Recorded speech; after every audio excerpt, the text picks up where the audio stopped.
Dylan Lonergan and Grayson James have both made a great case to be the starting quarterback, but I will tell you who should be starting for Boston College in Game 1 against Fordham.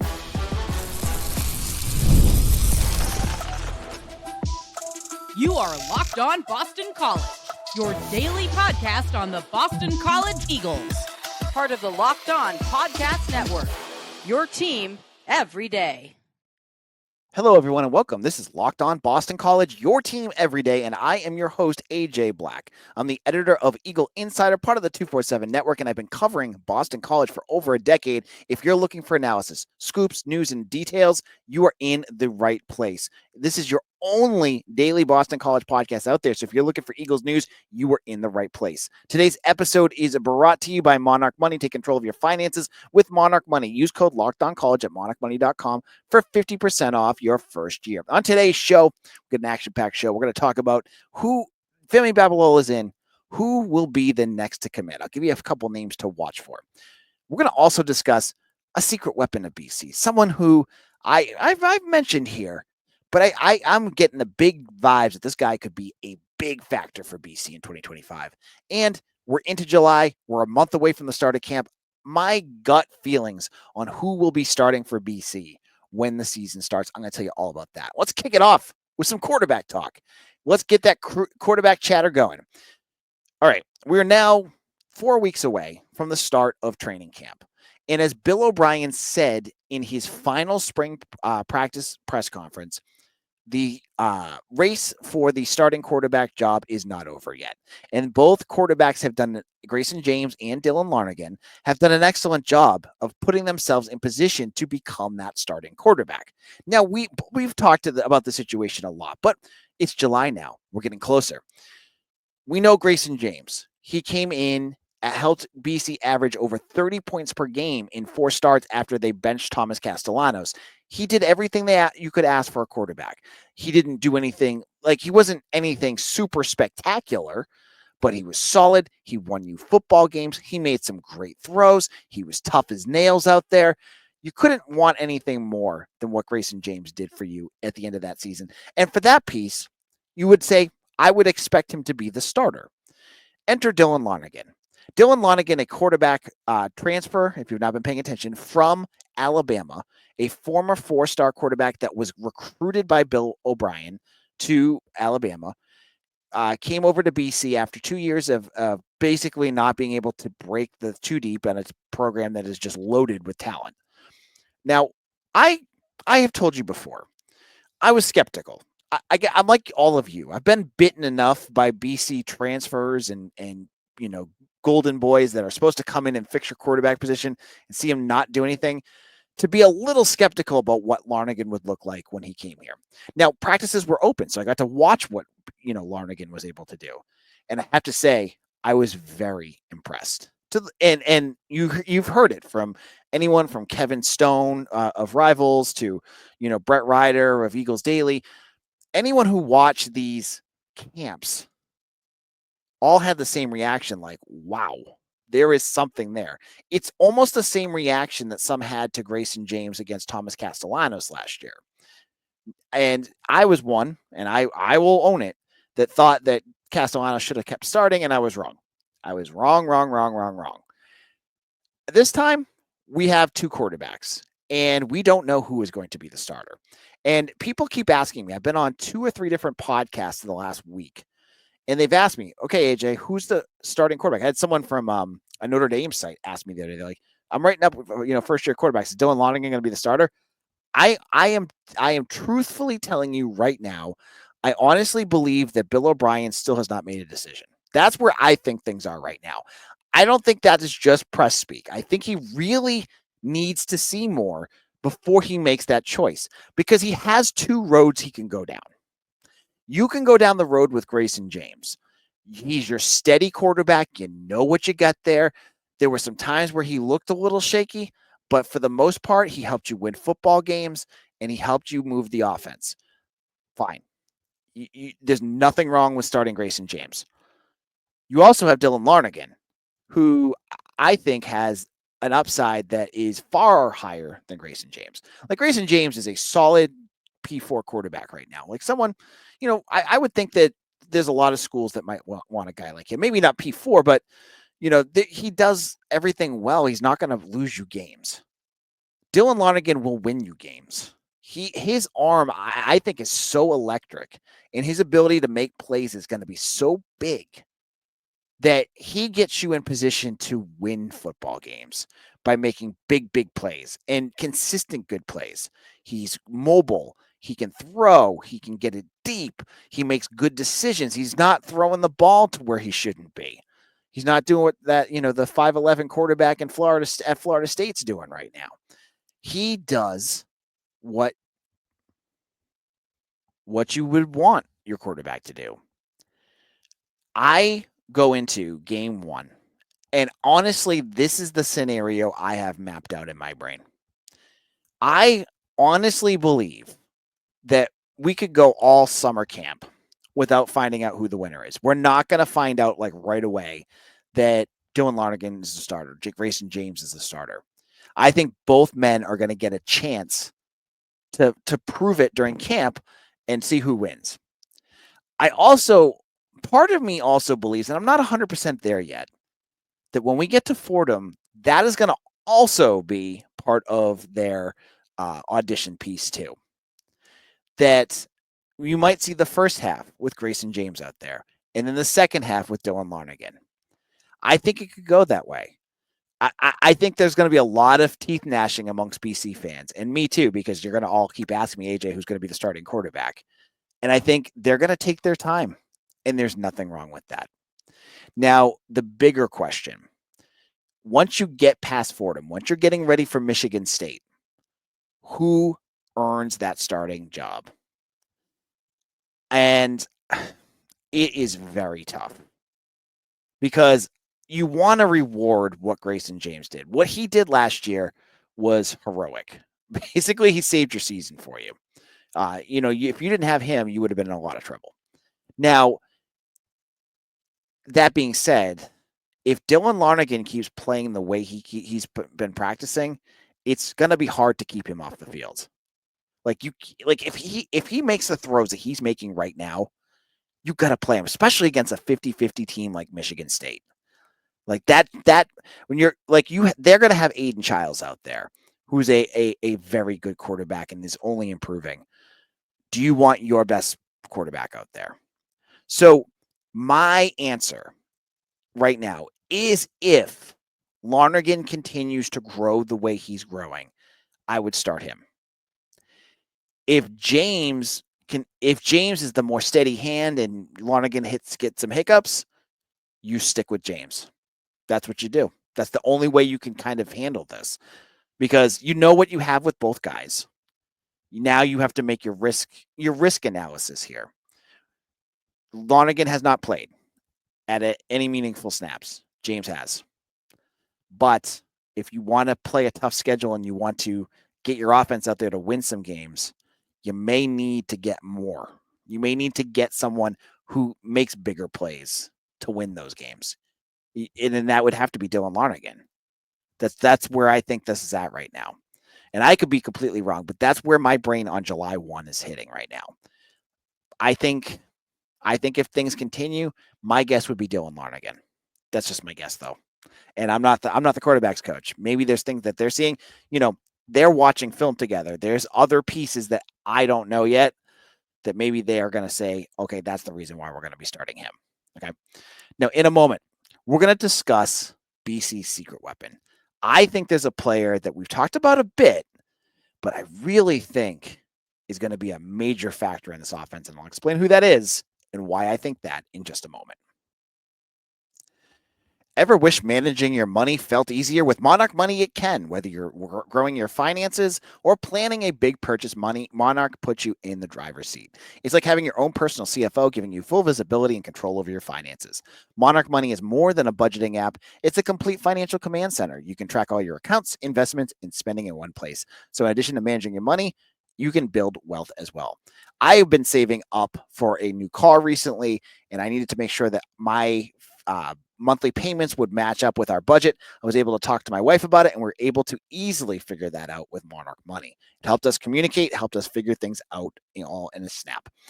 So you Want to take control of your finances with Monarch Money? Use code LOCKEDONCollege at monarchmoney.com for 50% off your first year. That's monarchmoney.com, code LOCKEDONCollege for half off your first year.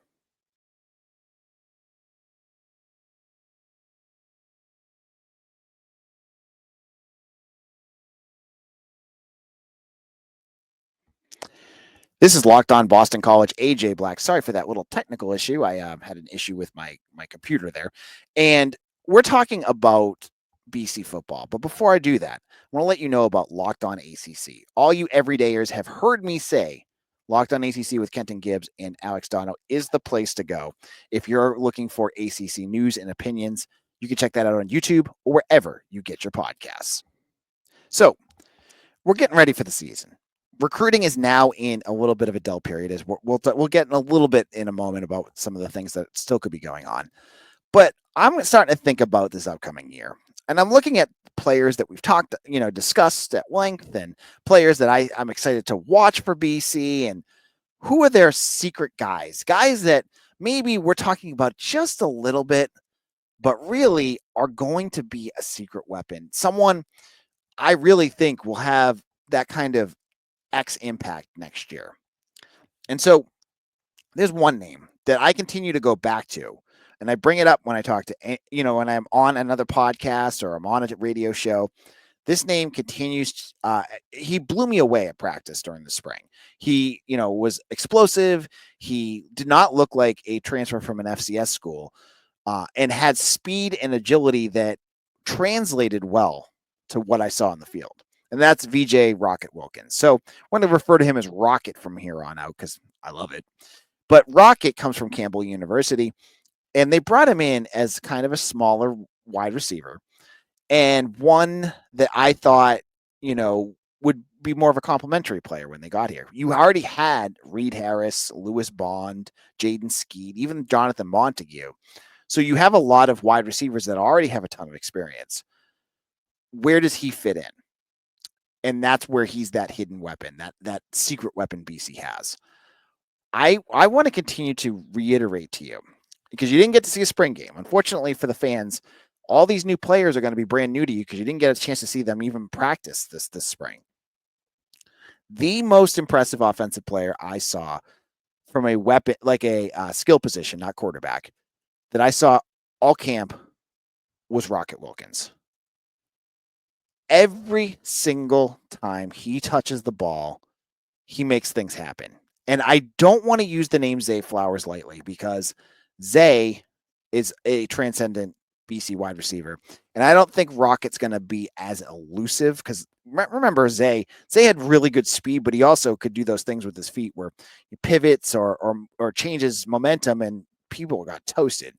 I don't think Rocket will be that explosive and that big of a problem, but man, he is going to be a major problem out there. And BC is going to have to figure out, and it's going to be up to O'Brien to figure out how to make sure he gets his touches and doesn't become the next Jaden McGowan. Remember, Jaden McGowan, if you probably went to last year's, you thought you listened to my podcast and I thought, hey, this is a guy with speed. This is a guy that I think will be good in this offense. But I look back, and the big difference is watching tons of BC practice, and I've watched hours and hours of it. Jaden McGowan last year, I watched a practice. I don't remember him playing much. I don't remember him doing much at all. He was out there, and what you saw in the season was pretty much what I saw at practice. Like a lot of small catches and nothing big. Every practice I go to, I see VJ Wilkins make a big play. Like every single one. Like once he hits the field and he gets a little bit of room, he's gone. Like, this is going to be a massive addition to this offense. And I don't think we're talking about him enough. All the discussion goes to Reed Harris and Lewis Bond, as it should, because they're both very good wide receivers. But when you're talking about the entire picture of that wide receivers room, VJ Wilkins is going to be a big, big factor here. And now I could compare him a little bit more to Jerron Bradley last year, because Jerron Bradley at camp did make a ton of big plays. And then he got to the team, and I didn't see a whole lot of him either. So I hope that's not the case. I hope that this is a guy that Bill O'Brien scouted. Remember, Bradley and McGowan were both Hafley guys. Campbell is more Lawing and Bill O'Brien. These are guys that they both recruited here. So They got to be able to see what they want out of him and bring him here. Now, if you want a good interview with him, Mike Sidley, my writer who was on the show a couple of weeks ago, talked to VJ, and there's a good interview on our Eagle Insider website if you want to go check that out. Now, when you're talking about VJ too, I think it's also important. You're talking wide receiver, but you also have to look at potential for special teams. Now, he's out there doing special teams things, but at camp, it's hard to tell who is going to be the special teams guy because Matt Turn and Bill O'Brien use like 6 guys as returners. And you have like Isaiah Farris out there who was a returner last year and he had some good moments. Will he upend him? Cam Martinez is out there.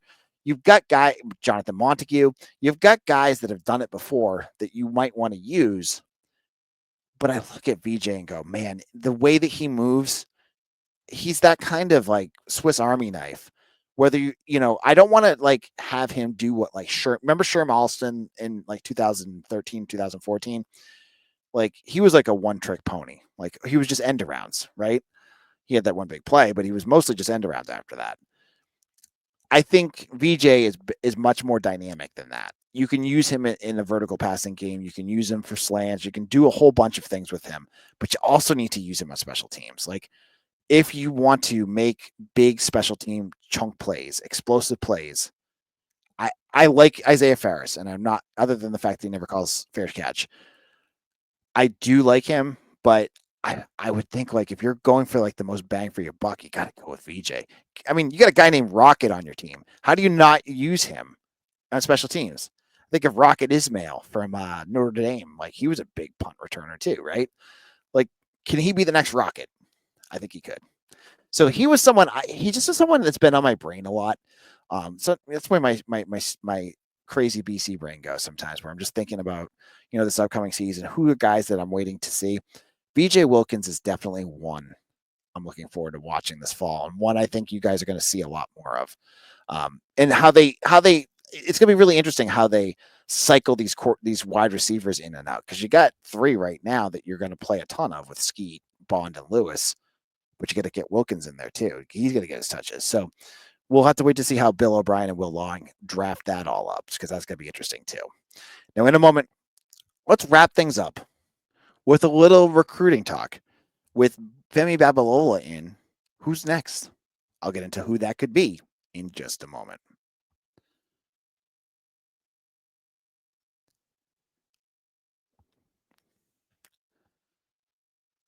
Welcome back. This is Locked On Boston College, your team every day. I'm your host, AJ Black, and I want to shout out all the people who make Locked On Boston College your first listen every day.